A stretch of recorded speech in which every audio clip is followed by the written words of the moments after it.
urukundo ntirugira ishyari, rujya runezezwa no gukira kwa runaka, rukanezezwa n'izamurwa rya runaka, rukanezezwa n'ubukungu bwaje mu muryango wa runaka, rukanezezwa n'ubukwe bwabaye mu muryango wa runaka. Ntirugira ishyari. Imbuto Imana irimo idushakaho muri iki gihe no mu miryango yacu no mu kazi kacu nk'abanyarwanda nk'abakristo, twongere dukundane. Abanyarwanda, Yesu aradushaka urukundo. Banyetorero, Yesu aradushaka urukundo. Bavandimwe, bavukanyi banjye, Yesu aradushaka iki? Urukundo. Haleluya! Nibongera kukubaza ngo ni kuki wuzuye ibyishimo, uzababwire ngo ni Yesu, ni data wangiriye neza. Yesu ntadapfa kuvuga gusa bikeya, yavuze uko yabivuga kose ni ihame. Ntiyakagira abantu benshi muri mwe bazira ko ari bakazitere, ahubwo ngo bajye batuziza ko turi aba Kristo, kandi uwo mukristo afite ibimuranga. Imbuto z'umwuka wera Bibiliya ivuga ni imbuto 9. Bibiliya ijya ivuga ingingo 16. 16 ziranga urukundo. Umuntu ushaka gukira, ushaka kugira amafaranga, ushaka kuba umukungu, ntukagire ishyari. Iyo ugize ishyari, iyo wabije niyo uzasarura. Ntabwo abanyeshyari bazigera bakira. Ndongeye kubasuhuza mu izina rya Yesu. Haleluya. Munyemerere tubumbure Bibiliya zacu dusome ijambo ry'Imana.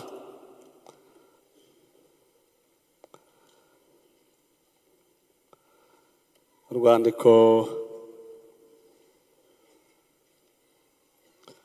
rwa Petero,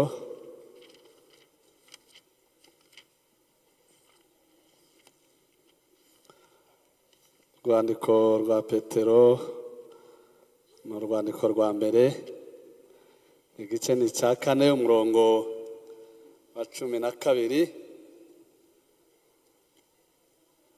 kugeza ku murongo wa 16. Urwandiko rwa mbere rwa Petero, igice ni cya 10, ni igice cya 4, umurongo wa 12 kugeza ku murongo wa 16.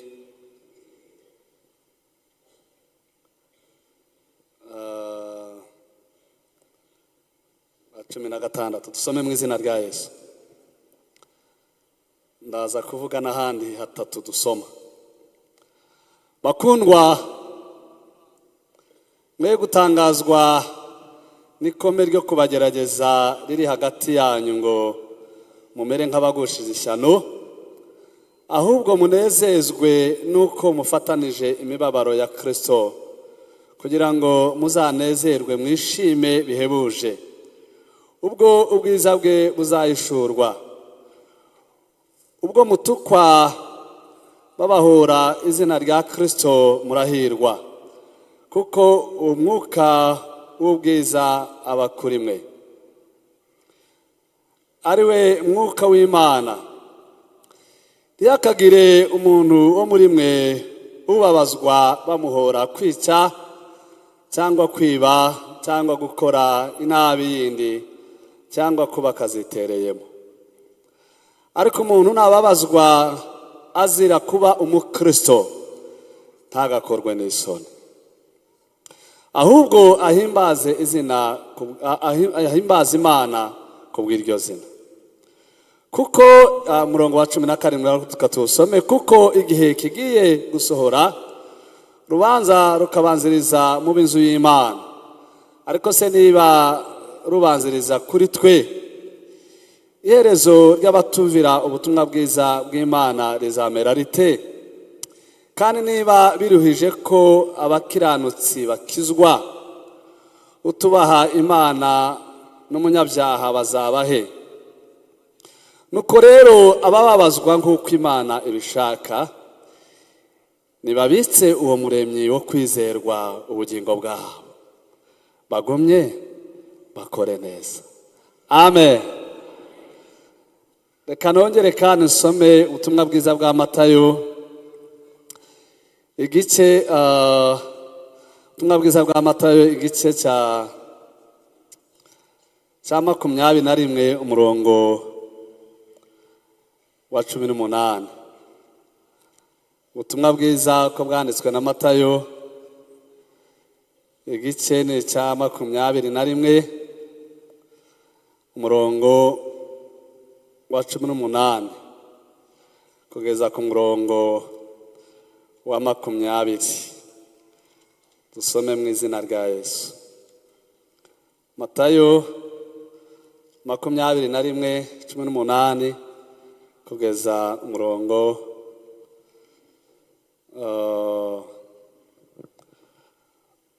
wa 20.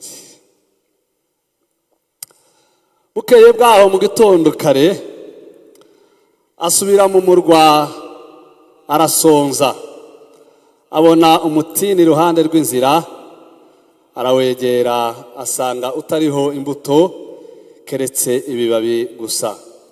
Arababwira ati ntukere imbuto iteka ryose.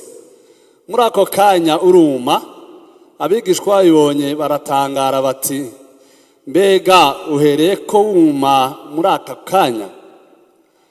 Yesu arabasubiza ati ndababwira ukuri yuko mufite kwizera mudashidikanya mutakora nk'iby'umutini gusa, ahubwo mwabwira n'uyu musozi muti shinguka utabwe mu nyanja, byabaho, kandi ibyo muzasaba mwizeye muzabihabwa byose.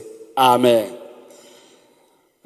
Matayo nanone igice cya 3 umurongo wa 8. Somya ahantu henshi no kugira ngo nugera mu rugo bongere kandi ubisubiremo bumve ubu butunzi Imana yaduhaye muri iki gitondo cyangwa se uyu munsi. Igice cya 3 umurongo wa 8 ubutumwa bwiza ko bwanditswe na Matayo. Bibiliya iravuze ngo nuko mwere imbuto zikwiriye abihanye. Amen. Amen. Somye henshi n'ubundi ndongera nsome n'ahandi.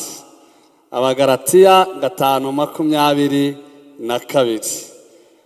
Urwandiko Paulo yandikiye abigalatiya igice cya 5 umurongo wa 22.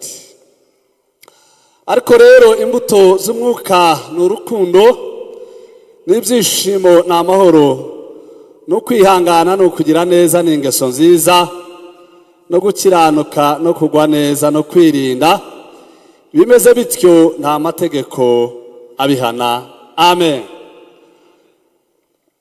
Ndashaka kuririmba ibitero bibiri by'indirimbo, kandi iyo ndirimbo twese turayizi, hanyuma tugiye mu mwanya wo kumva ijambo ry'Imana. 108 mu ndirimbo zo gushimisha Imana. Iyo ndirimbo turayizi.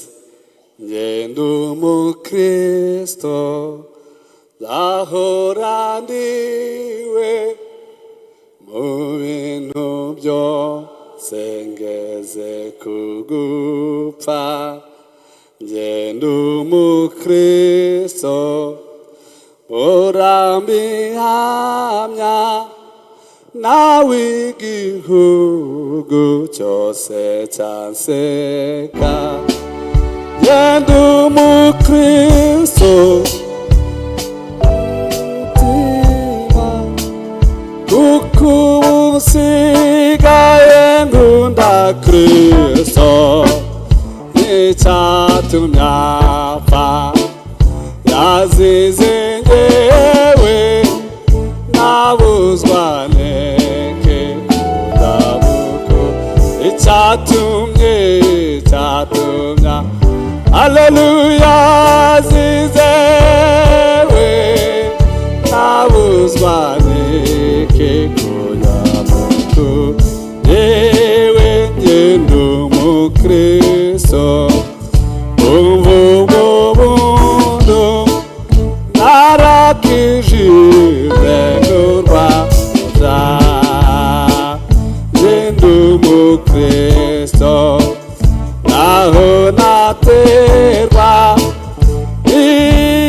nk'abantu kugama yenda umukristo n'umutabazi unamara ndasana n'ibyaha mfite umugaba n'umwami nituba hamwe nzakorane mfite umugaba haleluya n'umwami nituba hamwe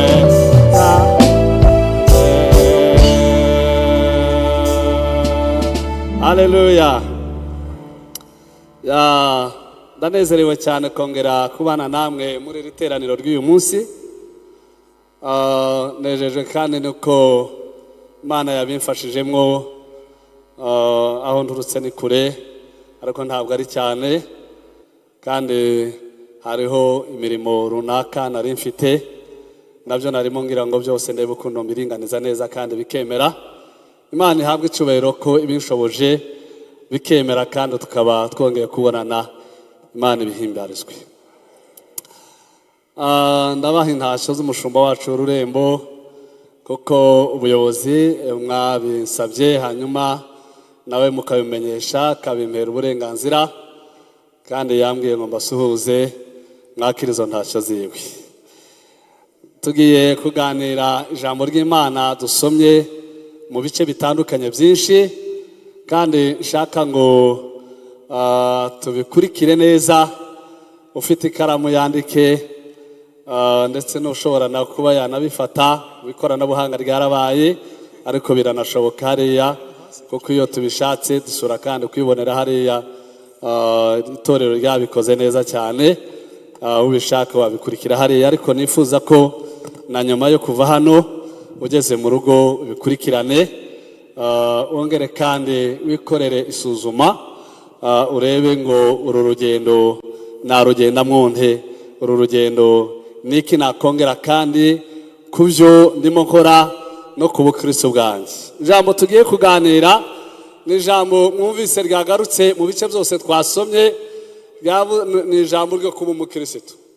Umve namwe, ni ijambo ry'ibanze, nizo nyigisho z'ibanze, nizo nyigisho twahawe muri 40 ubwo abamisiyoneri bazaga kubwiriza ubutumwa bwiza abanyarwanda tugakizwa, kandi tugenda tunakizwa umunsi ku wundi. N'ibyo nta kindi, nirwo rufatiro, niryo jambo nongeye gusubira ku ijambo ry'urufatiro, kuba umukristo, kuba umukristo.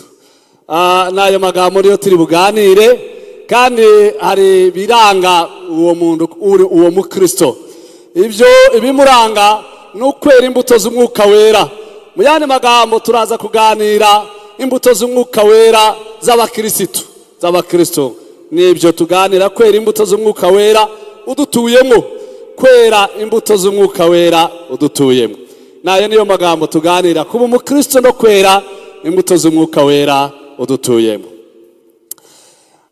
Uru rwandiko rwa Petero dusomye, haleluya, se turi kumwe bavandi, haleluya, haleluya. Hakurya hariya, haleluya. Namwe haruguru, haleluya. Namwe hano, haleluya. Turi kumwe rwose. Inyuma namwe, haleluya. Imana ibahe umugisha. Uru rwandiko rwa Petero rwanditswe koko na Petero, n'umwe muri bari abigishwa ba Yesu. Murabizi abigishwa yatoranije 12, nyuma hakaza kuvamo umwe wa wundi mwese muzi nawe wagambaniye umwami, akaza kuvamo bagasigara ari 11. Bariya 11 bakongera bagakora inama ubwabo, bagashaka umuntu wasimbura Yuda. Bibiliya iravuga ngo bakoresha uburyo bw'ubufindo, baza gutora undi abari we usubirira Yuda witwa Matiyasi.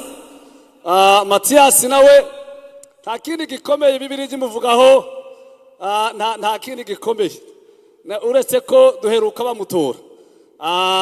Nyuma y'ibyo nta kindi kintu nanjye wambaza ntacyo nzi. Cyakora mushobora gukora ubushakashatsi mugasanga hari ibindi bintu Matiyasi yakoze, kandi bamutoye bakoresheje ubufindo. Naho abatowe n'umwami Yesu, Bibiliya ivuga bo ngo igivuga ibindi bintu bagiye bakora byinshi, kandi Yesu yagendaga bakora ku rutugu cyangwa se aho bari, akababwira bati wowe nkurikira, nzaguhindura uzaba umwigishwa wanjye, ugiye kumwigishwa, uzaba umurobyi w'abantu, nkurikira. Kijya kinezeza cyane nuko abo bantu bose bagiye batoranywa, nta muntu wigeze abaza ngo turagukurikira hehe, tugiye he, kandi tuzakora iki. Gusa hirya iyo ngiyo niho Petero Bibiliya ivuga ngo yabajije, aravuga batese ko twasize byose tukagukurikira, harya turimo turajya he, kandi tuzahembwa iki? Nabyo byari byiza kubibaza. Yesu aramubwira ngo muri ubu bugingo inaha ngaha, tukiri inaha ngaha, muzahabwa ibiruta inshuro 100, nituva inaha ngaha muhabwe n'ubugingo buhoraho. Arishima cyane kubera ko n'ubundi yari asanzwe uyu Petero histoire, amateka ajya avuga ko yarutaga Yesu imyaka mike. Yesu yari inyuma, yari nka petit frere wiwe mu myaka. Petero niwe wari mukuru, kandi Petero yarashinzwe kurinda umutekano wa Yesu. Yesu nubwo atabimushimiye, kandi ntiyashatse ko akomeza gukora ibyo ngibyo, umutekano we yari yavanye mu ijuru wari uhagije, yarajeje kubabazwa, kandi ibyo nibyo byari bimukwiriye. Petero rero yagiye abaza ibibazo byinshi, na nyuma yaho Yesu amaze kugenda yongeye kandi guteranya abigishwa, arababwira bati uyu mugabo aragiye, murabibonye ko adusezeye avuga ngo umuntu wese aradukarabirije ku birenge, kandi aravuga ngo natwe tujya tubigenza gutya, umuntu dukarabye, umuntu akarabye mugenzi wiwe. Nibyo nyuma yuko Petero ntiyongeye kandi gushyira mu bikorwa ibyo Yesu avuze, ahubwo yahise avuga batese ko uyu mugabo agiye, yari umuyobozi wacu, usigara tuyoboye nindi, uba mukuru muri twe nindi. Birumvikana yatangiye gushaka ubwo buyobozi, ariko Yohana ntiyabimwemereye. Yohana yamweretse intege nkeya ziwe, amubwira ko ahubuka, amubwira ko yatemye ugutwi k'umugaragu w'umutambyi, amubwira ko yatereranya abigishwa akajya kuroba, mbese amwibutsa intege nkeya ziwe. Petero aza guhonga mu maso, ariko umunsi Yesu yongeye kandi kumubwira ngo ragira intama n'abana b'intama, Petero yongeye kandi kubwira Yesu, aramubwira batese nta kintu wavuga kuri uyu mugabo Yohana, ko wamaze kugenda nsa n'uwafashe ubuyobozi akanzengereza, akavuga intege nkeya zanjye, ntacyo wasiga umuvuzeho. Bibiliya iravuga ngo Yesu aramubwira ngo Petero, mupfiki na Yohana, nishaka kwabaho kugeza igihe nzazira, icyo mupfa niki? Mwumva Yesu iyo avuga ijambo ntabwo apfa kuvuga. Yesu nta jambo ry'imfabusa rye rihaba, yaravuze ngo nishaka, nimwumve iryo jambo, nishaka kwabaho kugeza igihe nzazira, mupfiki. Byatumye abigishwa bose bapfa, bose Yohana asigara gusa kubera ijambo Yesu yavuze ngo nishaka kwabaho. Yesu ntazapfa kuvuga gusa, bike yavuze uko yabivuga kose ni ihame. Haleluya! Uko avuze kose, uko yabivuze kose, n'uyu muri iri teraniro nugira umugisha ukumva avuganye nawe uko abivuga kose, uko ari buvuge kose, nuvuga ngo ntiyafashije cyangwa yabivuze atabishizeho imbaraga ye, uko avuga kose ni ihame. Se murafashijwe namwe? Haleluya! Bibiliya iravuga ngo hanyuma Petero yandikira urwandiko, yandikira imiryango 12, ababwira kubera ko aba bene data iyi miryango yandikiye bari batataniye. Bibiliya ivuga mu rwandiko rwa Yakobo n'urwa Petero ngo ni abantu bari bahunze inkota ya Nero ndetse n'iya Domisiyana n'iya Titusi, hariya muri 62, 67 no muri 70. Akarengane k'itorero kamaze kuhagera, abakristo barahunga baratatana, abandi bemera kwijandika, bemera ibyo, bemera gusubira inyuma, barabareka abandi bakomeza kwizera, baratatana barahunga. Urwandiko rwa Petero n'urwandiko rwa Yakobo biruzuzanya. Ni inzandiko zandikiwe bazitaho ni inzandiko katolike cyangwa se universelle z'abantu bose muri rusange. Noneho ngo bahungira i Ponto, i Galatiya na Bituniya n'ahandi, muzabisangaho bagiye. Bagezeyo n'ubundi ntibakomeza kuba abakristo. Bamwe muri bo basubira inyuma, bamwe muri bo bararekura, bamwe muri bo ntibaba bagikomeje kuri uwo murage wo kuba abakirisitu kubera imibabaro myinshi n'akarengane kenshi. Niho yabandikiye arababwira ngo bakundwa, mwe gutangazwa n'ikome riri hagati muri mwe ry'ibigeragezo bimeze nk'umuriro utwika. Ibyo ntibibabaze ngo bibatangaze, kandi ntimubabazwe nuko ibyo ari ibigeragezo biri imbere yanyu ari byinshi, ahubwo ibyo ndabandikiye ngo ntihakagire umuntu muri mwe urengana ubabazwa ngo arengane bamuziza kwiba, kwica, ngo gukora inabi indi iyo yose, cyangwa se ngo kuba kazitereyemo. Ndagaruka kuri iyi ngingo kazitereyemo. Ahubwo umuntu nababazwa nagira ibigeragezo ariko akiri umukirisitu, ngo ari umukirisitu ajya ashima Imana ngo kubw'iryo zina, kuko rifite imbaraga zo kumurengera, zifite imbaraga zo kumuvuganira, zifite imbaraga zo kumukura muri iryo tanura ry'umuriro. Haleluya! Kandi arababwira ngo mumenye bene data, benshi barimo barabivamo, benshi barimo barasubira inyuma, benshi barimo barabishingukamwo, ariko mwebweho mumenye ngo urubanza rugiye gutangira mu nzu y'Imana. Niba rugiye gutangira mu nzu y'Imana, abandi badakizwa byo bizagenda bite? Ariko ngo umuntu nababazwa, ngo akababazwa nk'uko umwami ashaka, ngo nafata ubugingo bwe abubitse uwo muremyi, akomeze yizera Imana kandi akore neza. Haleluya, haleluya, haleluya. Muri izi kuba kazitereyemo ni ijambo rikomeye cyane, ni ugukora inshingano zitari izawe kandi wibwira ko wazikoze neza, koko ari nziza ukabikora, ariko uba kazitereyemo. Ndabaha urugero. Ihema ry'ibonaniro habaga mu isanduka y'isezerano. Ririya sanduka munkurikire. Umunsi umwe ihema bageze mu gihugu cy'amasezerano, ntabwo bongeye kubaka ihema, ariko isanduka ryo ryinjiyemo. Bibiliya ivuga ngo iryo sanduka rikomeza kubarengera mu gihe gitandukanye. Muranibuka na Yesuwa yambuka Yorodani mu kwezi kwa kane amazi menshi, abatambyi bari bafite isanduka y'isezerano, bari bafite Imana, bayijyana mu mazi, amazi arakama. Amazi uko yabaresha kose, iyo iri kumwe n'Imana ajya akama kandi akihindira iruhande rumwe, ntaba kigutembana, kubera ko Imana igira imbaraga zo guhagarika ibidutembana.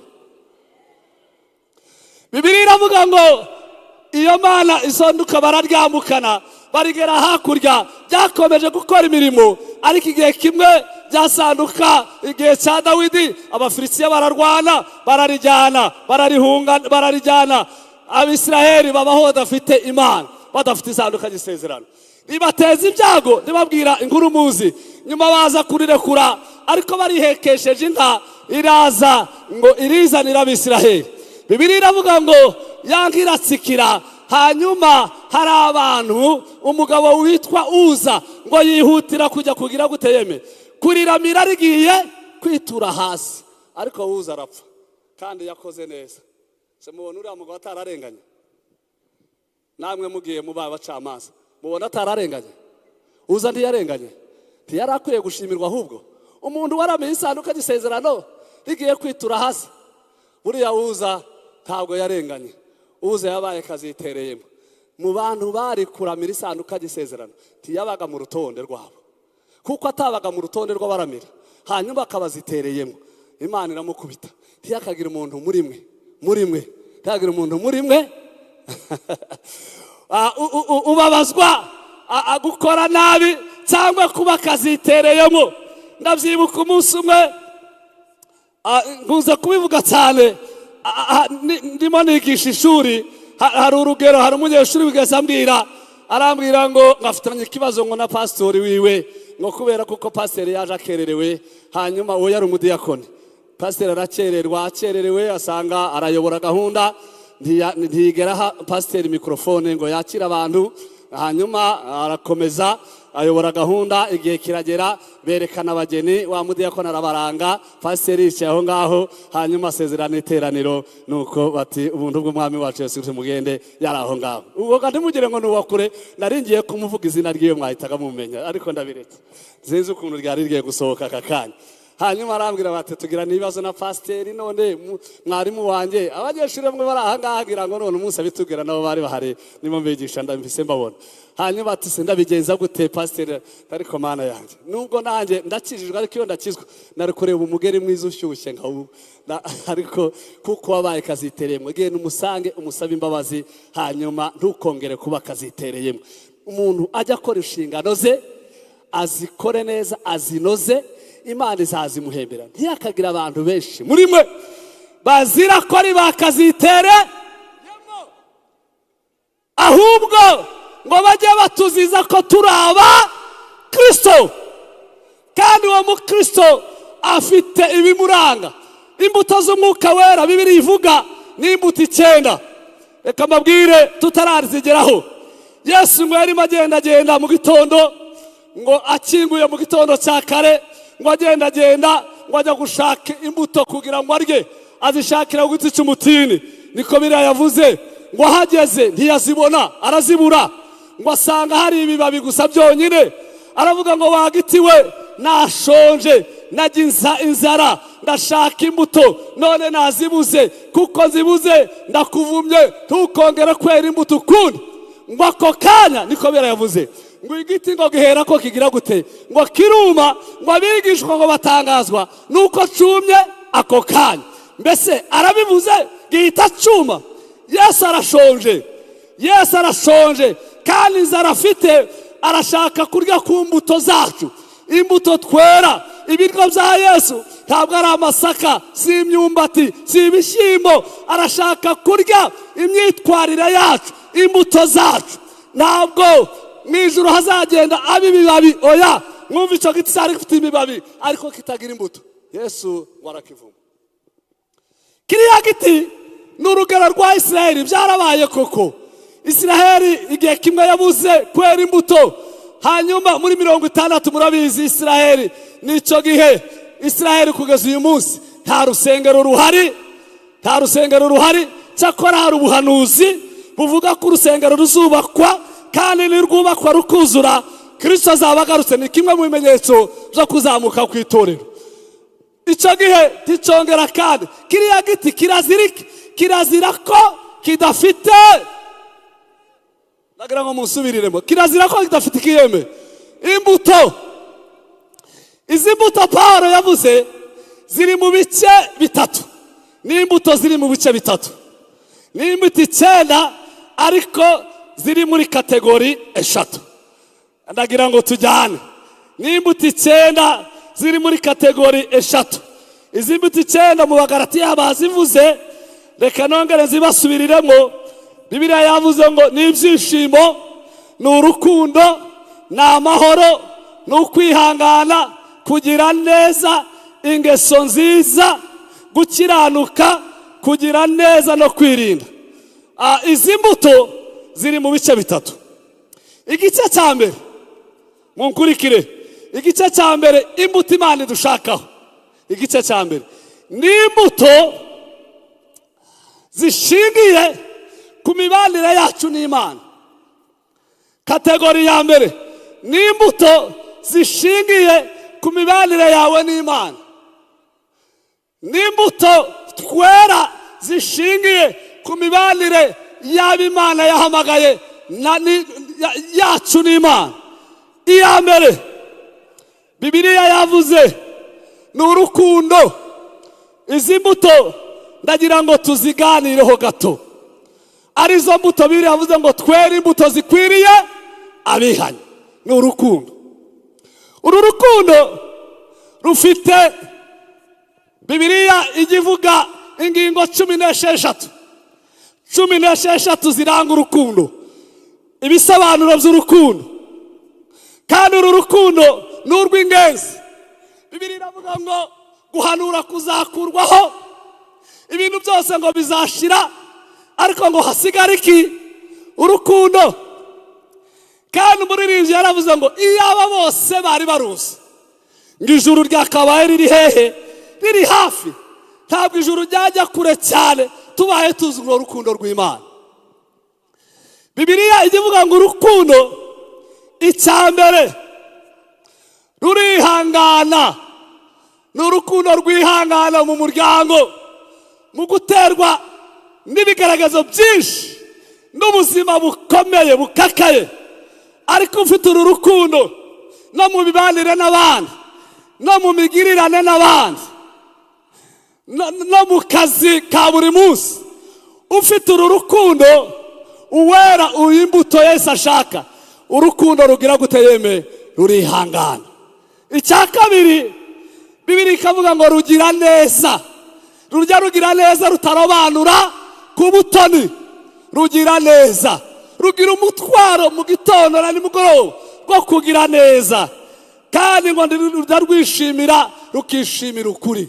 Ntabwo rujya runezezwa n'inkuru zavuzwe z'ibinyoma ngo zisakuze.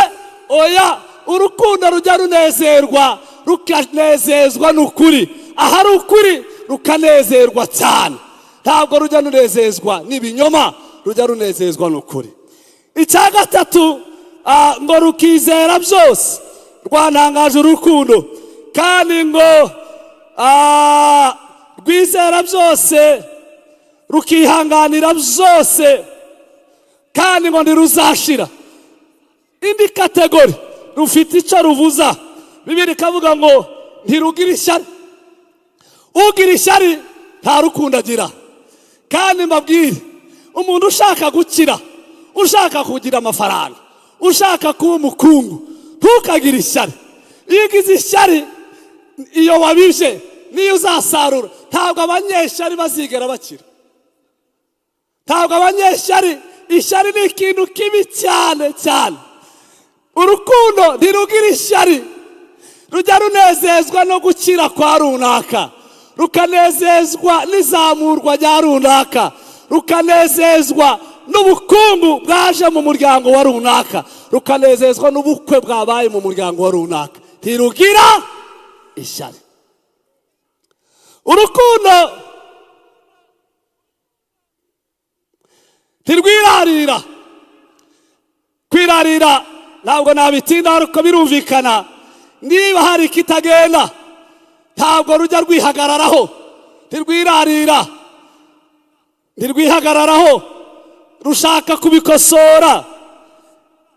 Ntirwihimbaza, ntabwo rujya rwihimbaza ngo rwiyemere, ruvuge ko ari ikintu cy'igitangaza wakoze. Yesu yaravuze ngo nitumara gukora ngibyo twategetswe, tujye tuvuga ngo turi abagaragu b'imburamumaro. Urukundo ntirugira amatayito ngo ruvuge ngo njyewe natangajwe na Pawulo. Pawulo yari umudokiteri. Pawulo yari umudokiteri mu mategeko, umudokiteri muri filozofi, umudokiteri muri teoloji. Yari yigiye ku birenge bya Gamariyeri. Ariko yajya kwandika ibaruwa, we ntimurayisoma, akandika ngo njyewe Pawulo. Ntiyigeze avuga ngo njyewe dogiteri Pawulo, dogita. Yaravuze ngo njyewe Pawulo ngo imbata y'umwami wacu Yesu Kristo. Pawulo yabonye amafaranga, yabonye tayito, yabonye za doktora. Ntiyigeze avuga ngo njyewe. Nigeze kumva uva ngaha, sinzi niba byarabaye ariko simbizi. Noneho abantu barasengewe, bashaka amazina, baba bishop n'abapotre n'abandi bose. Ya mazina ngo yabaye maremare, none abantu bose baragize. None baravuga ati njyewe noneho mu nsengero kuba umuserafi. Ati njyewe ndaho umuserafi. Bishop n'ibindi byose byararangiye barabitwaye. Ati njyewe ndaho umuserafi. Munyumvire umuntu ari mu kugira akantu kangana gutya akaba ari mu birere yagiriya. Oya, urukundo nurujya rwihimbaza. Rwihimbaza ahubwo rujya ruvuga ngo ndi umugaragu w'imbura. se ko mutansubiza? Ndi umugaragu w'iki? W'imburamumaro. Ufite urukundo rw'Imana ntabwo ajya yihimbaza, ntabwo yikakaza, ntabwo yigira igitangaza. Igitangaza ni kimwe gusa, ni Kristo umwana w'Imana. Ariko abandi ni abantu basanzwe, n'abantu basanzwe. Urukundo ntirwihimbaza. Twese haleluya.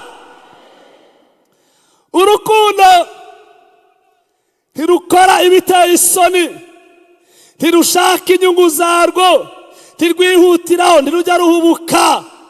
Oya, Bibiliya iravuze ngo imbuto Imana irimo idushakaho muri iki gihe, no mu miryango yacu, no mu kazi kacu, nk'Abanyarwanda, nk'Abakristo, twongere dukundane, twongere tugire urukundo. Ugira umutwaro w'urukundo. Hari aho wagabanyukiwe, ariko uvuga ngo Mana unuzuza urukundo, wongere kandi mu rukundo. Ibintu byose turimo bizashira, ariko abafite urukundo bizahoraho iteka. Dufite ibibazo byinshi mu miryango, aho abantu barimo basaba za gatanya hagati y'abagabo n'abagore, abana na ba nyina, abana na ba se. Ni ibibazo bikomeye muri igihe cy'imperuka nikidusoreho. Bibiliya iravuga ngo hazaba ibihe birushya, kandi ngo urukundo rwa benshi ruzakonja, ruzashiraho. Nongeye kugaruka ku nyigisho z'ibanze, bavandimwe, twere imbuto. Yesu aradushakaho urukundo. Banyarwanda, Yesu aradushakaho urukundo. Banyetorero, Yesu aradushakaho urukundo. Bavandimwe, bavukanyi banjye, Yesu aradushakaho iki? Urukundo. Tuba abana b'Imana buzuye urukundo. Ruriya rukundo, nubwo navuga indimi z'abantu n'iz'abamarayika, nubwo navuga ibyongereza n'ibishinwa n'ibifaransa, ariko ndafite urukundo ni zeru. Yesu aradushakaho urubuto rw'iki? Rw'urukundo. Urubuto rwa kabiri, urwo turugira ari uko dufitanye imibanire myiza n'Imana yacu. Abantu babana n'Imana yabo neza ni abanyarukundo, ni abantu bagira urukundo mu rugo rwabo no mu kazi kabo, bagira urukundo. Nta zangano zihaba, nta zangano bagira. Abo ni abantu bagira urukundo kubera ko babanye neza n'Imana. Icya kabiri, Bibiliya yavuze ngo ni ibyishimo. Urubuto rwa kabiri ni urubuto rw'ibyishimo. Umwanditsi Pawulo mu Bafilipi yaravuze ngo mujye mwishimira mu mwami wanyu iminsi yose. Yewe nongeye kubabwira ngo mugire gute? Yeme mwishime. Nongeye kubabwira ngo museke. Nongeye kubabwira ngo mwishime. Reka mbabwire ibyishimo. Ibyishimo ni impano y'abantu bakijijwe, ni abantu banga ibyaha. Bibiliya iravuga ngo wakunze gukiranuka, wanze ibyaha, nicyo cyatumye Imana yawe igusiga amavuta y'iki? Y'ibyishimo. Abantu bahora bazinze umunya kubera iki? Wayi, kubera ko wazinga umunya. Ariko shaka ibyishimo. Ibyishimo ni imbuto. N'imbuto. Stress zarabaye, hari imirimo myinshi, abantu usanga barahindutse n'ukundi. Ariko mbabwire abakristo, bene data, mwebwe turaha twateraniye hano abadukurikiye, dusenga Imana yongere duhe ibyishimo. Nongeye kubabwira ngo mwishime kandi neza yanyu. Haleluya. Imenywa n'abantu bangahe? Bose. Twishime. Hari dufite n'impamvu zo kwishima. Umuririmbyi yaravuze ngo twishima mu mitima yacu, ngo kuko imuhiri wacu ni hehe? Ari hafi. Abantu bafite ibyiringiro byo kuzajya mu ijuru ni abanyabyishimo. Kandi niba warabibuze, bisengere muri iri teraniro, wongera uvuga ngo Mana ndashaka kunuzuza imbuto y'ibyishimo. Kandi neza yacu imenywa n'abantu bose. Iya gatatu y'imibanire yacu n'Imana, indi mbuto yacu n'Imana ni imbuto y'amahoro. Ni imbuto y'amahoro. Bibiliya iravuga ngo mbese intambara mbese amakimbirane ngo ava hehe? Ndava muri mwe ngo nibyo mwibwira. Kubera iki twakimbirana? Kubera iki amakimbirane? Yesu arashaka ngo tubane mu mahoro, tubane mu mahoro. Bibiliya ikavuga ngo ugira umwete wo kubana n'abantu bose, ngo nuwo kugira guteme, nuwo kwezwa, ngo kuko utejejwe atazareba umwami Mana. Bana n'umutwara amahoro, bana n'umubyeyi amahoro, mama, bana n'abana bawe amahoro. Shaka kandi kwera imbuto yo kubana n'abantu bose amahoro. Ku rwacu ruhande, ku rwawe ruhande, shaka uburyo wabana n'abantu bose, n'abantu bose amahoro. Bibiliya yavuze ngo ayo mahoro ni amahoro adatangwa n'ab'isi, ni amahoro atangwa n'Imana. Winginga Imana yongere guha amahoro yo mu mutima, iguha n'amahoro muri rusange, ubana n'abantu bose amahoro. Kujya mu ijuru ni ukubana n'abantu bose amahoro bose. Kandi Yesu yaravuze ngo dukunde abanzi bacu kandi ngo tubasabire. Ngiki kizamini kigoye, ukunda umwanzi no kumusabira. Numenya ko akwanga, nawe ujye umukunda. Numenya ko akwanga, umusabire. Mugire bati musabiye vewiti. Numenya ko agufitiye ishyara kwanga, wowe ujye ugenda wiherere. Mugire bati ariko njyewe icyo musengeye etaje, musabiye inzu igeretse 2 gatatu.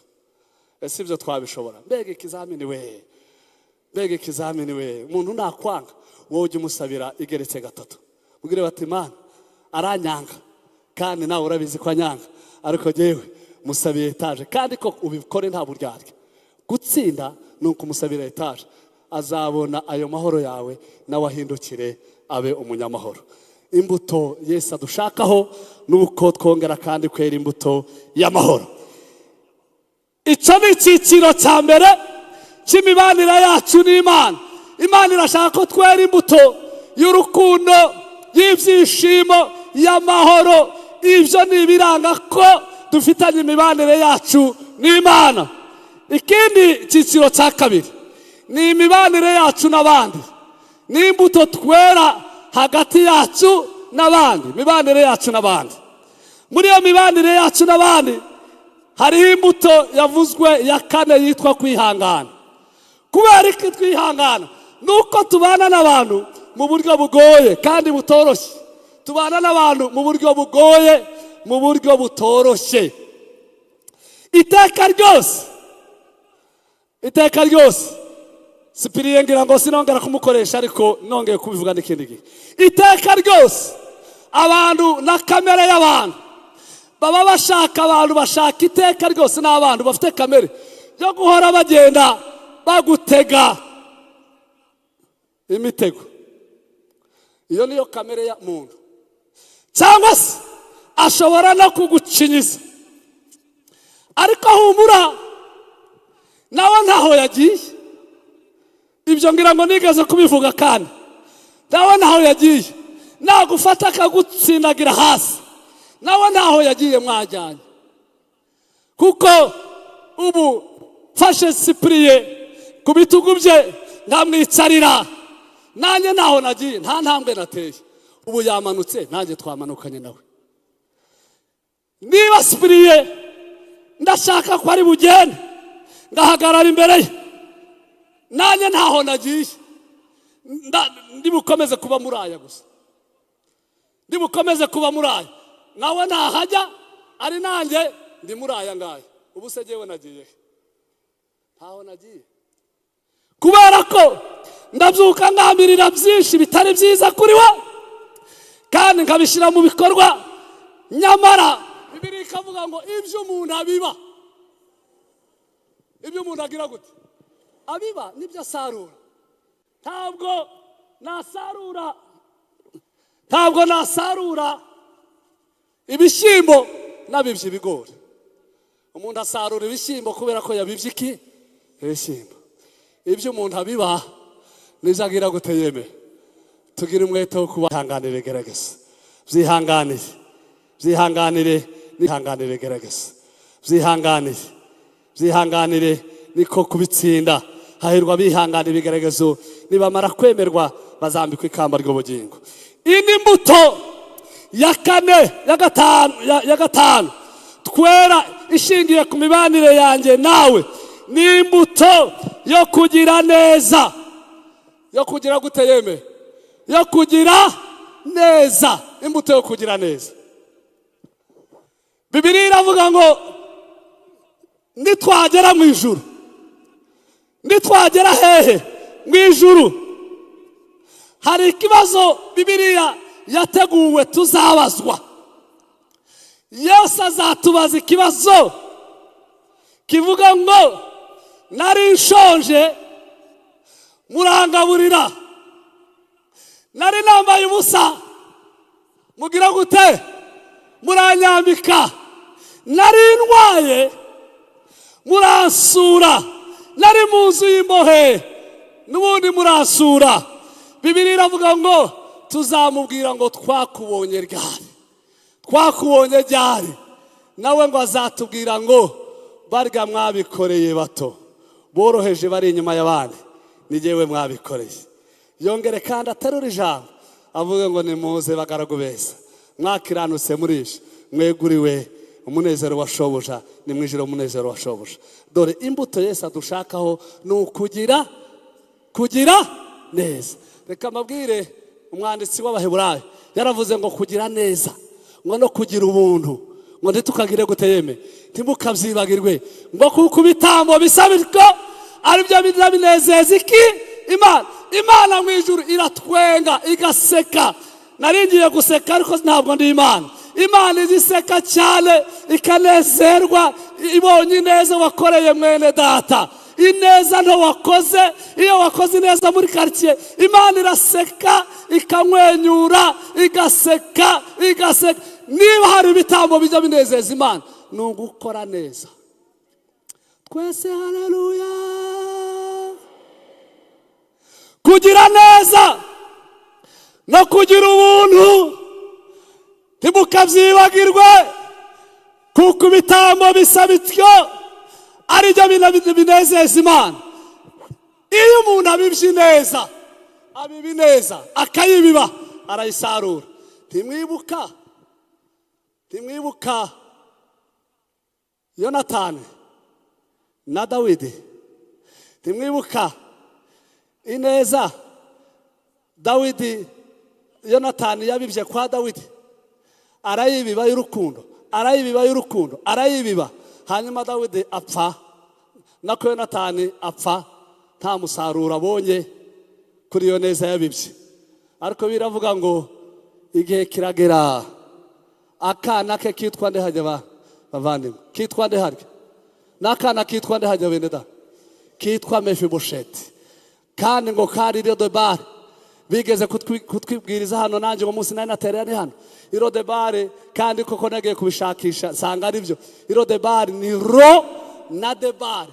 Debari ni debarimu, debarimu ni ijambo, naho ro ni sa.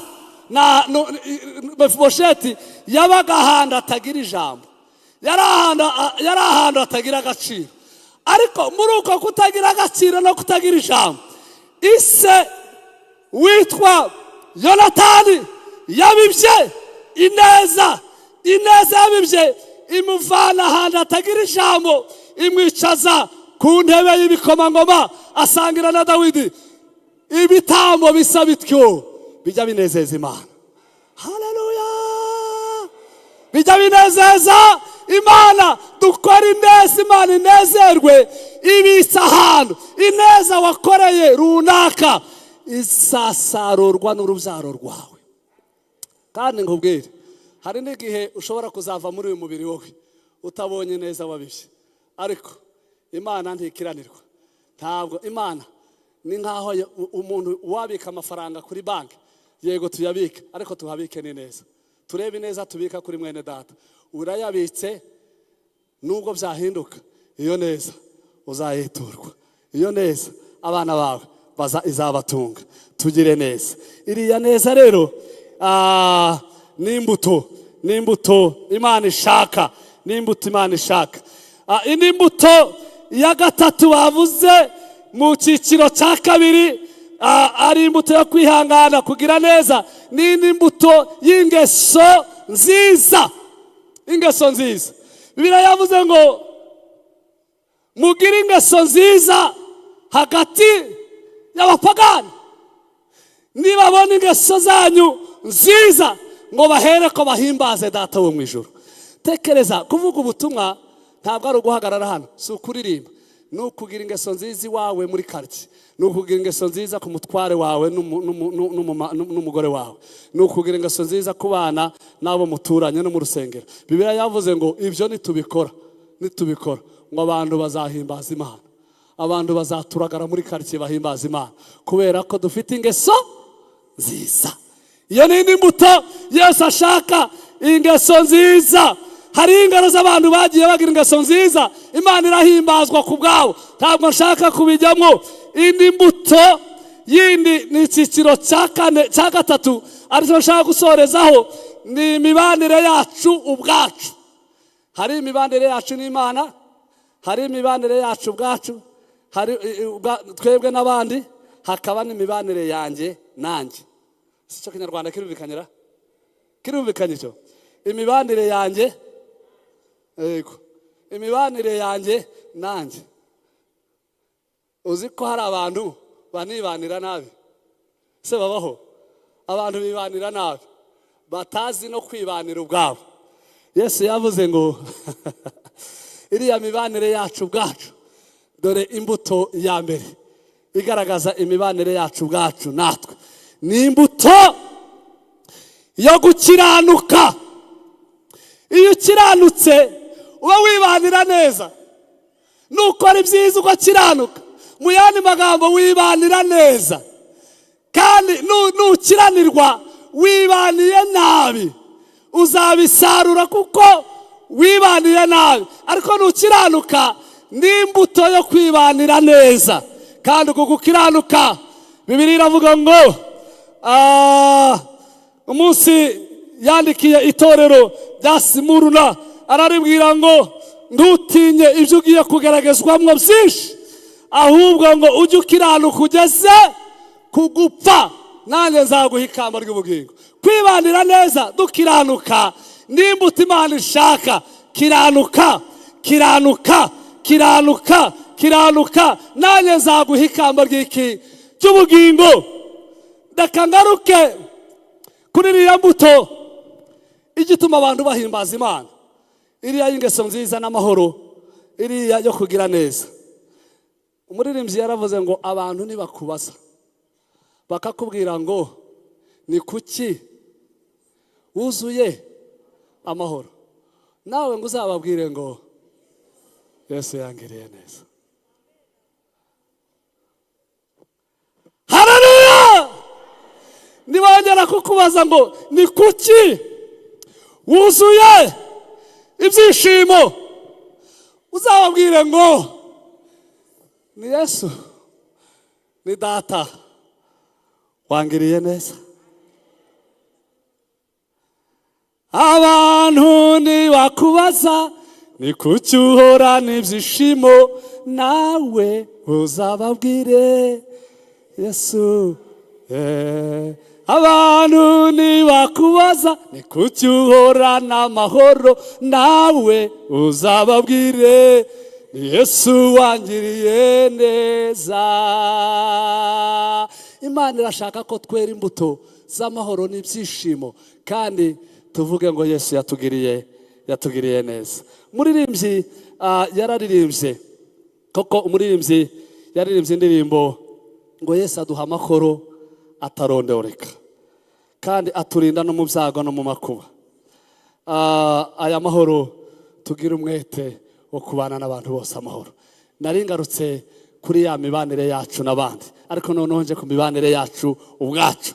Iyo mibanire yacu ubwacu, iya mbere twavuze ngo iyo mbuto nta yindi ni ugukiranuka, kandi uku gukiranuka bituma tugaragara nk'abantu babana n'Imana neza, natwe twibanira neza. Iyindi mbuto igaragaza kwibanira neza ni imbuto yo kugwa neza, ubugwaneza, imbuto y'ubugwaneza.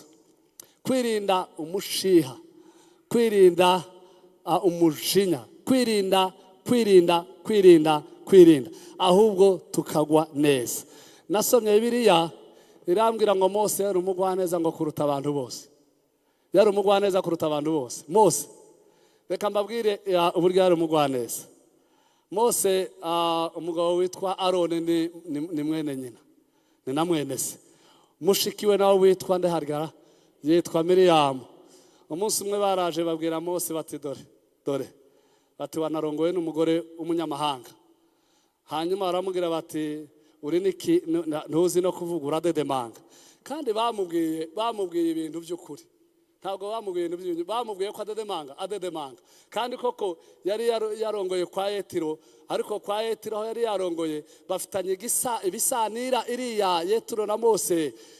Hanyuma ngo baramukritika. Bibiliya iravuga ngo Mose ngo ntiyigera basubiza ngo abe umugwaneza. Bamutunze urutoki, we ntiyaruhagurukiraho. Ese bagutunga urutoki nturuhagurukireho, cyangwa uhita urucamo kabiri? Iyo bagutunze urutoki bakavuga bya bindi byose ubigenza gute? Yesu bamutunze urutoki Mose, hanyuma Mose ngo ntiyaruhagurukiraho, arabihorera ngo abo umugwaneza kuruta abantu bose. Ariko namenye ngo impamvu yatumye umugwaneza, yari yaronse imyaka 12. Yonse imyaka 12, imyaka myinshi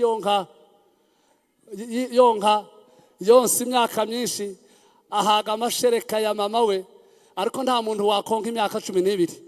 Imyaka 12 yonse Mose, n'Imana yari ifitemo umugambi kugira ngo ajya yonka, hanyuma Imana ikomeze imwigishirize kwibera rya mama we. Imubwira bati Mose, dore uko bimeze, nuko bimeze ngo abo umugwaneza cyane. Ariko nshatse kubihuza n'abantu baba mu nzu y'Imana, agakizwa kuwa kabiri, kundi wa kabiri akaba yabivuyemo. Ntabwo wose amashereka y'itorero, ntiwose amashereka y'ijambo ry'Imana. Umuntu wose ibyiza by'Imana ni umugwaneza, agira ubugwaneza. Buriya bugwaneza butuma n'ubundi imyaka yawe yiyongera, kuko uri umugwaneza. Wirinde kuba umunyamushiha, ubu umugwaneza. Abantu bari ibyanditswe byera neza bakabihaga n'abagwaneza. Mose ngo bamuzamukane, arababarira. Uzi ko byageze ahantu Imana iravuga ati ariko Mana, Mose nahamagaye, Mose waretse aba bantu nkabahwanyirizamo. Mose aravuga bati nubakubita bazavuga ngo byarakunaniye kubambutsa, ariko njyewe ndi umugwaneza. Imana iravuga ngo Mose, uvuze ikintu gikomeye, ndababariye. Ariko na Yesu yarabivuze. Yesu yaravuze ngo yemwe abarushye n'abagize gute, n'abaremererewe, ngo muze mugire gute, yeme muze munsange, kuko ngo ndi umugwaneza kandi ngo noroheje mu mutima. Namwe ngo muzabona uburuhukiro mu mitima yanyu. Umuntu w'umugwaneza agira uburuhukiro. Abantu bashaka kumuruhukiraho, bashaka kumwegera, bashaka kumwisegura, bashaka kongera kandi kumva tuba abagwaneza. Umugwaneza ni imbuto twera ubwacu y'imibanire yacu, kandi igafasha benshi. Iya nyuma soza, imbuto ya nyuma soza, no kwirinda. Hari ibintu byinshi bihagurutse, hari ibintu byinshi bishaka kukwanduza, ariko wirinde muri byose. Wirinde cyane muri byose. Iyo mbuto izatuma Yesu naza gushaka umutini agasanga waririnze, azaba afite ibiryo bimuryoheye. Imana iduhe umugisha, Imana itugire neza. Bibiliya yavuze ngo nuko bene data ngo twere imbuto zikwiriye. Kongere cyane, twere imbuto zikwiriye.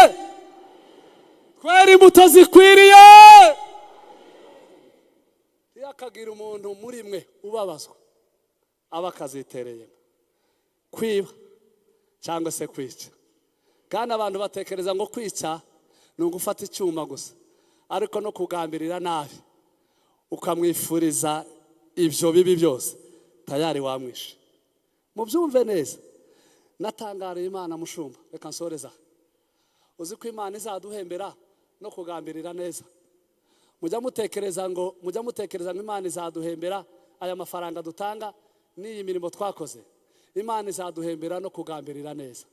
Gusa uri mu rugo rwawe ukagambirira neza kuri Mutabazi uyu uri imbere yawe, reka nje murebe kavuga ngo Mana uriya mukozi w'Imana ngambiriye ngo Mana uzamukorera iki kintu, ukamvugaho ibyiza gusa.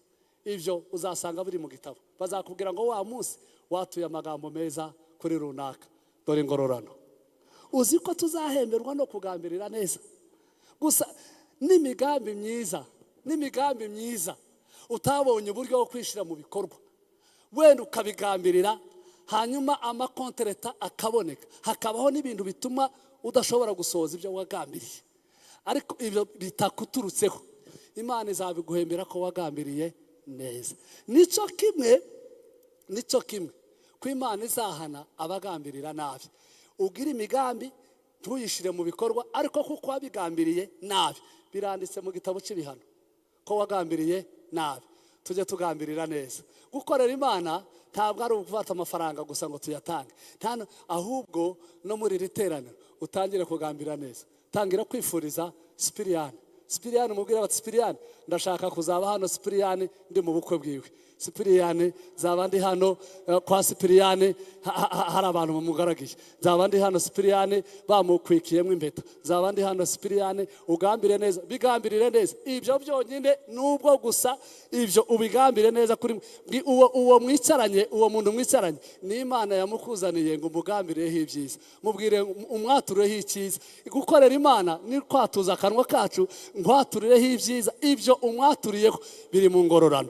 Haleluya!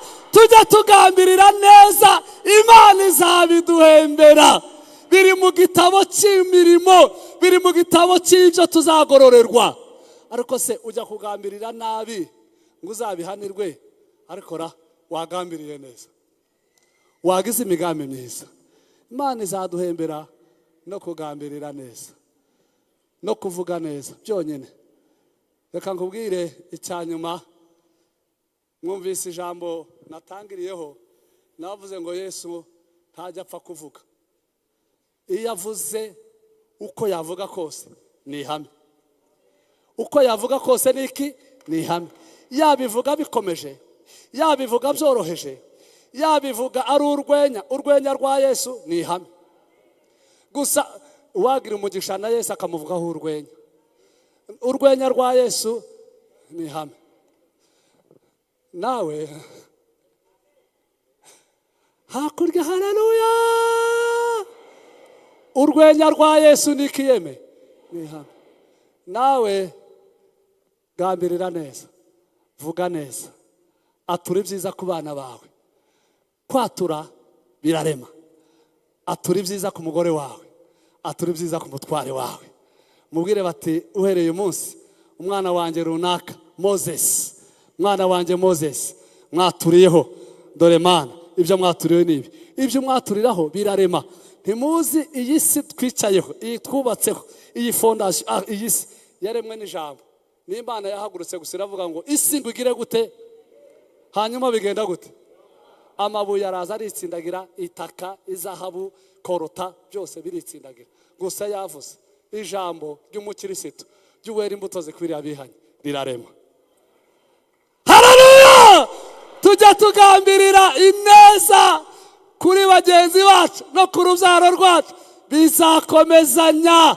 Bibiliya iravuga ngo Dawidi yigeze aravuga ngo Uwiteka ni umwungeri wanjye sinzakena. Ya magambo yose mwasize amavuta mu mutwe, igikombe cyanjye kirasesekara. Ngo ajye gusoza aravuga ngo ni ukuri, ngo kugirirwa neza, ngo niki kindi n'imbabazi, ngo bizagira gute? Bizanyombaho. None byakurikiye urubyaro rwe. Yavuze ari indirimbo aririmba, hanyuma ineza n'imbabazi biramukurikirana. Twese haleluya! Nushaka nugera mu rugo ubwire umupapa, ubwire umutware wawe, umubwire ngo Uwiteka ntanashoje kandi agusiza amavuta mu mutwe, agusiza amavuta mu mutwe. Ubu bitwaye iki? Uwiteka agusize amavuta mu mutwe. Ibi ngibi ibigewe ntabwo ari uyu nguyu ufitemo inyungu, ntabwo ari uyifite inyungu. Uyu ntafite inyungu, ufite inyungu cyane ni jyewe. Agusize amavuta mu mutwe. Imana ikavuga ngo kuko umugambire hivyo nguhaye ingororano. Nta kindi kintu Imana dusaba, adusize amavuta mu mutwe. Uzi impamvu ibi ngibi kwari kugira ngo Dawidi aya mavuta yasize intama mu mutwe koko zizahura n'ibibazo bikomeye. Tugira ngo amavuta gusa na amavuta ni haleluya, haba harimo n'ibibazo. Isazi ziraza ariko zisanga amavuta zibwirize zihunge.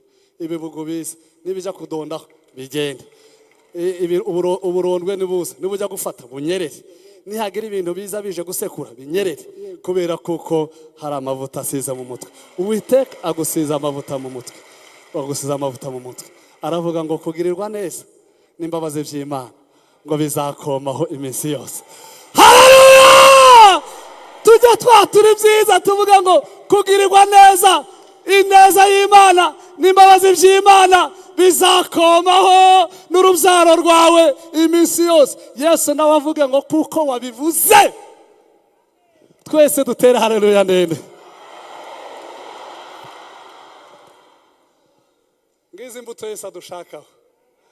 Yesu adushaka imbuto, ntabwo ari ibintu bikomeye, ni ukubwira kugirirwa neza n'imbabazi z'Imana. Mu Giswahili aravuga ngo bitambatana na wewe, ngo bizaza zomatana nawe. Kandi ikintu natangariye Imana, umuntu uwagira ingabo igukingira yitwa kugira neza n'imbabazi byayo. Imiheti iraza yakubita ikagwa mu mbabazi igapfuba, ikagwa mu neza igapfuba.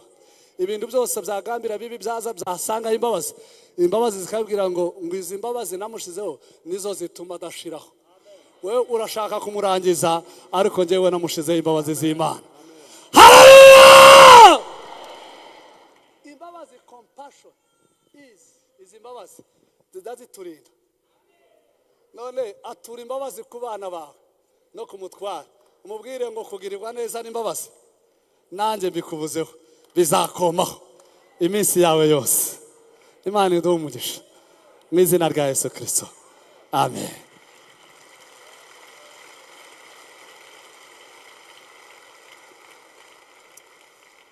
Uri mwiza, uri mwiza, imbabazi zawe ni nziza, imigambi yawe iza kuri twe. Uri mwiza Yesu, uri mwiza, imbabazi zawe, imigambi yawe, imigambi yawe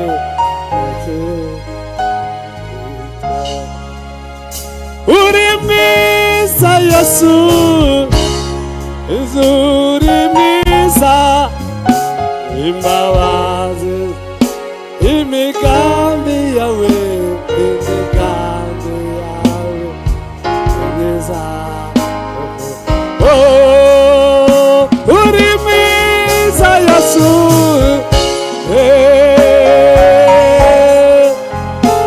imbabazi, imigambi yawe, imigambi yawe.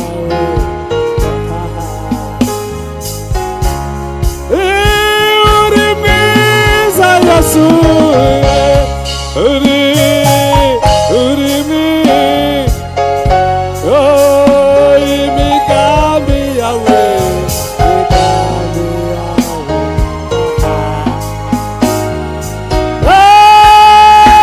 Uri mwiza Yesu, haleluya, imigambi yawe.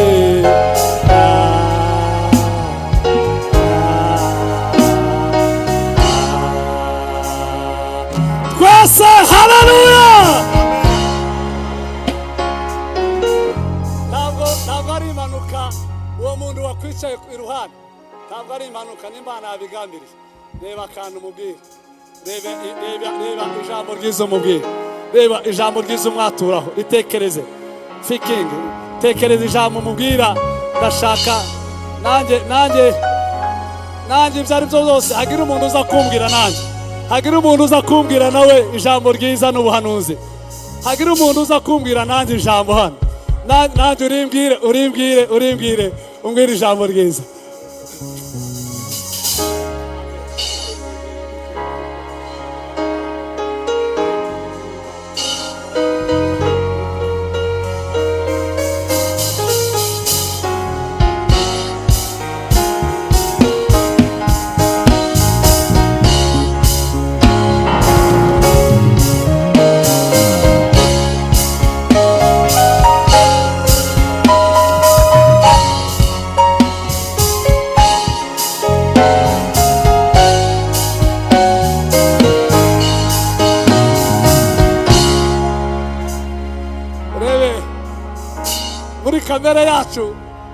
muri kamere yacu turagoye cyane. Ni ukuri muri kamere yacu. Urebe twarimo tubabwira, narimo mubwira ibintu byiza, nawe wamubwira. Hari abantu batigeze babona icyo bavuga babwira bagenzi babo, kandi wamubwira ijambo rimwe hanyuma uhita urekera, ariko ngera umubwire. Uri mwiza imbabazi imigambi yawe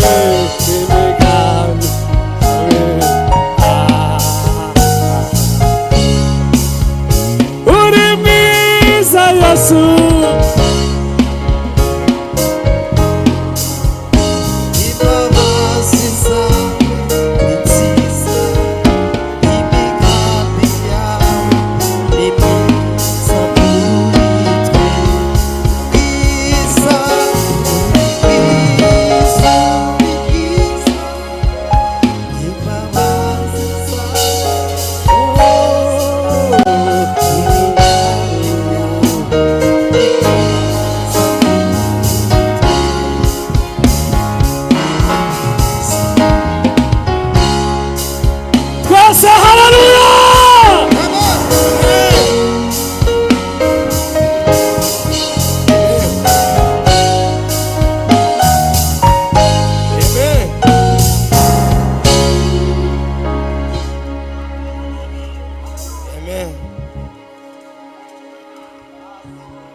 Imana ibahe umugisha ku magambo yose mwavuze, amagambo wabashe kwatura kuri mwene so yanditswe mu gitabo cy'imirimo. Uzayahemberwa, yanditse mu gitabo cy'imirimo, yanditse muri icyo gitabo cy'imirimo. Kandi uzi ikintu wakoze buriya, umva ikintu wakoze gikomeye, ikintu wakoze gikomeye. Inyanja ya Yorodani yacitsemo kubera ko wamubwiye amagambo meza.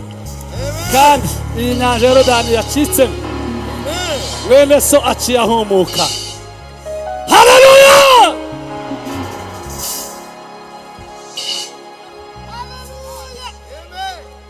Iyo icitsemo, nabivuze nongere kandi, ntabwo buriya umuntu mukuru nahanura, ntabwo buriya ndimo nahanura.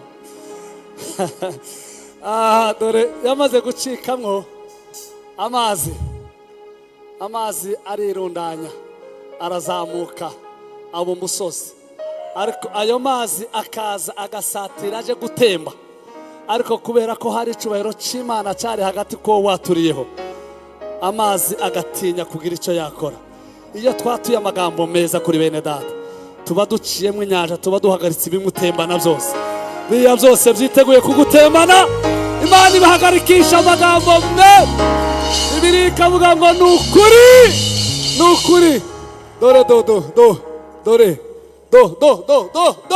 Ni ukuri kugirirwa neza n'imbabazi by'Imana byomatane nawe iminsi yawe yose.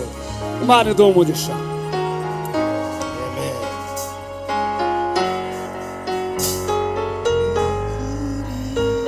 Tugiye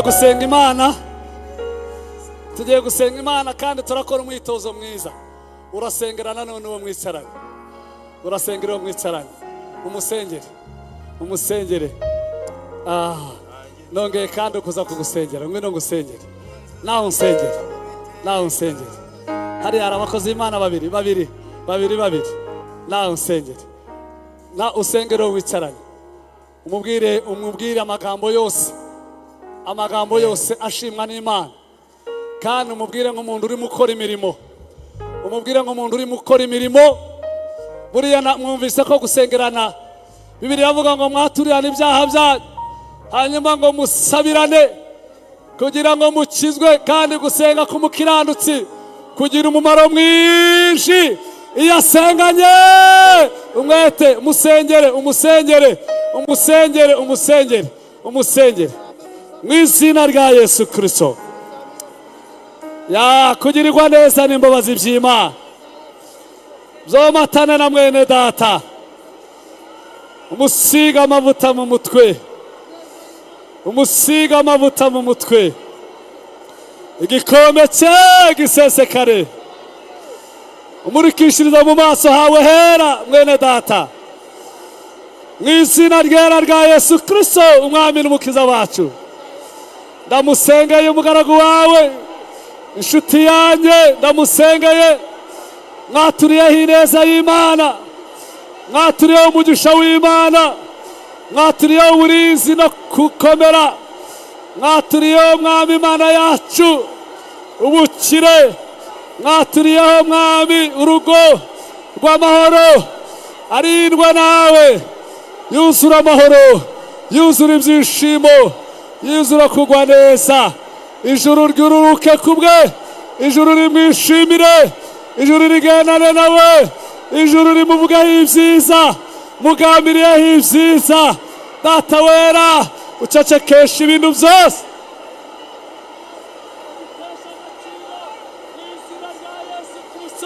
Niko tumusengeye, twikorera n'imitwaro, agize neza mwami. Data wera, ahoberwe nawe, afumbatwe nawe.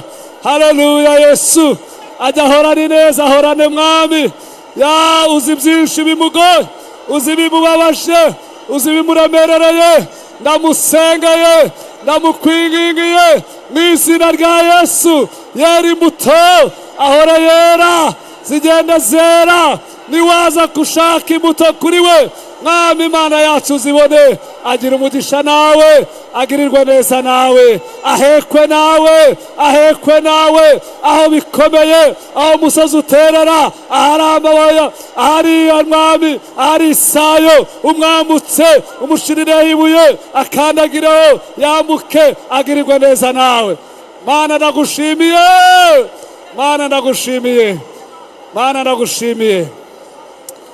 ndagushimiye. Ntabwo ari impanuka yatumye ayobora uyu munsi kugira ngo nanjye mbwirize, kugira ngo mwami nongere musengere nawe ansengere, yongere akomezwe n'imbabazi zawe. Imbabazi z'Imana zibe kuri we mu izina rya Yesu Kristo, kandi neza y'ijuru ihora igendera hagati y'ibitereko by'amatabaza, bigendera hagati muri we. Mana, dusengeye igihugu cyacu, dusengeye abanyarwanda, dusengeye abarushye, dusengeye abagowe, dusengeye abakene mu izina rya Yesu Kristo. Umwuka wera w'Imana yururuke kuri we, aba mwinshi cyane, agambirire icyo mugambiriyeho. Imigambi yawe ni myiza kuri twe. Mana, ndagushimiye. Mana, ugize neza. Muvane mwami icyiciro kimwe umushyire mu kindi, mu rugwego bihinduke, hagira igihinduka, abibonesha amaso, abaturanyi babibone. Yabaye hano mwami, n'izina rya Kristo bimenyekane ko